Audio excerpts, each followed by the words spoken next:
So guys, here we are again. Welcome back to FrightFest. Thank you. Love having you. So what keeps you alive?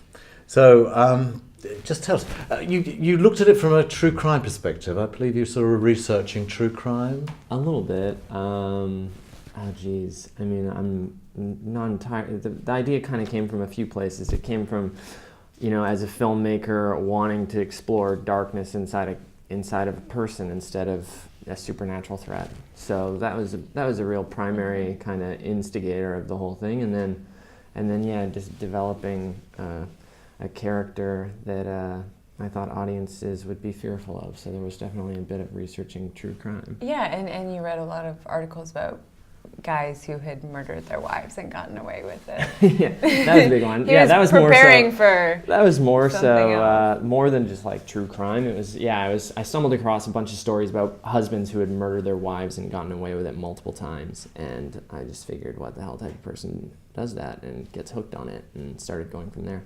Because originally it was actually a straight couple, wasn't it? And you turned it into like a lesbian couple. Yeah, it was, because I wrote the role of the psychopath for a male actor friend of mine who I've worked with in the past, who I always thought would be the next Patrick Bateman if he had that role.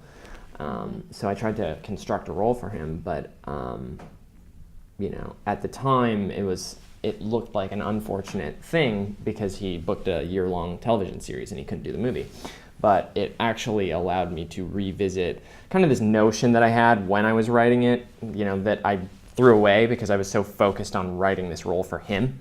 And the notion was, wow, this would potentially be a lot more interesting, a lot more fresh if it were from a female perspective.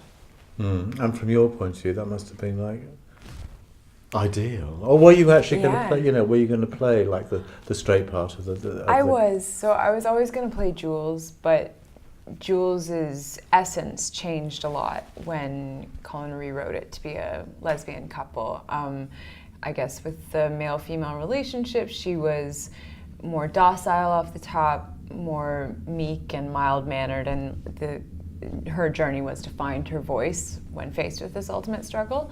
But in reworking it, Jules actually starts out a lot stronger and kind of the more dominant one in the relationship, and that was more fun for me and more of a challenge for me. And it works a lot better too, because then it's like when the rug's pulled out from under you, you're really not expecting it. And your third film together, this partnership seems to be progressing nicely. Yeah. Is it everything still sort of like okay? Everything's lovely. Yeah, we haven't yet figured out what our next one's going to be, but this one was fun because I'll find a way to torture you again. Yes, I'm sure you will.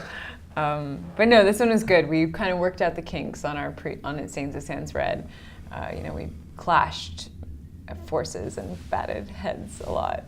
That film, the shooting of that film, and this one was a lot more peaceful overall, and then I also composed the score for it, so that was a fun collaboration. Yeah, that was really cool having you compose the original score, because usually when I work with Britt, it's actually kind of frustrating because I edit the films as well. So I live with the movie for 6-8 months, a year after it's wrapped shooting.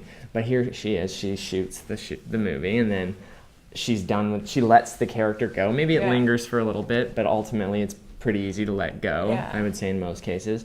And but then you have to sit and witness me live the film and breathe the film for so much longer. So this time it was good to have you live it as well. I was equally as obsessive, in the post-production process. And what did you base the music on? Was there anything that you thought, no, this is right for this particular film? I mean, did you have any sort of like references you thought, A little bit. So Colin had 3 classical pieces that he wanted to include in the film, and they are, start from a piano base, so they all have piano as like a featured instrument in them. So Colin wanted piano to be the main instrument that was kind of the through line of the film. So I would compose all the pieces on the piano, and then I wanted to bring in more of like a heavy, distorted electronic vibe underneath to just modernize it, and also to capitalize on where I felt my strengths lay. So I was all for it right away. Yeah, so it was just like a blending of those two things. And in the old days when we've seen psycho lesbians, I mean, it's been a case of like I'm thinking of films like Curtains and things like that. I mean, the LGBTQ mob have been up in arms. They haven't done that with you. No, they've really and embraced I've this really film. why is that? Do you think? I think it's because the movie was never designed to be a story about sexuality. Like it, even though, you know, I had to, first off, when I converted the script and really worked hard to adapt it, I was very sensitive to the fact that I did not want this to be a straight man's vision of what an idyllic lesbian couple is. I wanted it to be a truthful relationship between two people.